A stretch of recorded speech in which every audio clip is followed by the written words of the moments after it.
भारतीय संविधान के तहत देश में इमरजेंसी या आपातकाल की स्थिति तब आती है जब या तो सरकार को देश के अंतर्गत विद्रोह, बाहरी आक्रमण या फिर वित्तीय संकट का सामना करना पड़ता है। वित्तीय आपातकाल यानी फाइनेंशियल इमरजेंसी क्या है और ये किन परिस्थितियों में पैदा होती है, इसके बारे में देश का संविधान क्या कहता है, साथ ही देश में कब कब वित्तीय आपातकाल की स्थितियां पैदा हुई, आज की इस वीडियो में हम इसी बारे में जानकारी देंगे। हेलो एंड वेलकम, मैं हूं शुभम और आप देख रहे हैं माय लॉर्ड, जहां आपको मिलती है आपके काम के नियम और कानून की जानकारी बिल्कुल आसान भाषा में।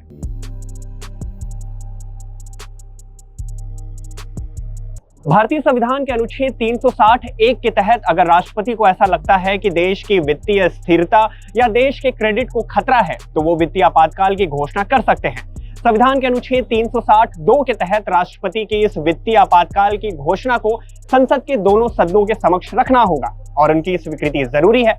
वित्तीय आपातकाल के जारी किए जाने के 2 महीने के अंदर अगर इसे संसद के दोनों सदन मंजूरी दे देते हैं तो इसे तब तक जारी रखा जा सकता है जब तक इसे निरस्त नहीं किया जाता है।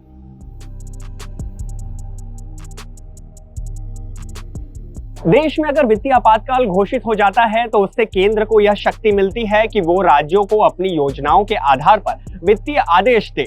देश के राष्ट्रपति ऐसे हालात में राज्यों या सरकारी अधिकारियों के वेतन और भत्ते को सीमित करने का आदेश दे सकते हैं।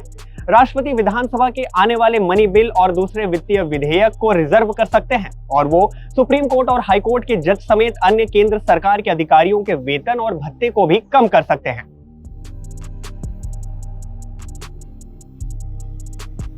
अब सवाल एक ही आता है कि क्या कभी देश में ये फाइनेंशियल इमरजेंसी लगी है। आपकी जानकारी के लिए बता दें कि भारत में अब तक कभी भी वित्तीय आपातकाल लागू नहीं किया गया। देश में ऐसी 2 स्थितियां आई जिनके दौरान ऐसा लग रहा था कि वित्तीय आपातकाल लगाने की जरूरत पड़ सकती है, लेकिन ऐसा हुआ नहीं। पहली बार साल 1991 का भारतीय आर्थिक संकट, जिसमें भारत की अर्थव्यवस्था का हाल बहुत खराब हो गया था। इस दौरान रुपए की कीमत लगातार गिरती जा रही थी और एक्सचेंज रेट पर भी इसका असर साफ नजर आ रहा था। ऐसे समय में भी भारत ने खुद को संभाला और वित्तीय आपातकाल से देश को बचा लिया। दूसरी स्थिति तब पैदा हुई जब देश भर में वैश्विक बीमारी कोविड-19 थी। जब लॉकडाउन के चलते ऐसा लग रहा था कि देश में वित्तीय आपातकाल घोषित किया जाना चाहिए। इसके लिए centre for accountability and systematic change ने जनहित याचिका भी दायर की थी। CASC का कहना था कि देश में वित्तीय आपातकाल घोषित किया जाना चाहिए, लेकिन इस याचिका को उच्चतम न्यायालय ने खारिज कर दिया था। आपातकाल की स्थिति में केंद्र को उन सभी प्राधिकरणों पर अधिकार मिल जाता है जो देश के लिए निर्णय लेने के लिए सशक्त होते हैं।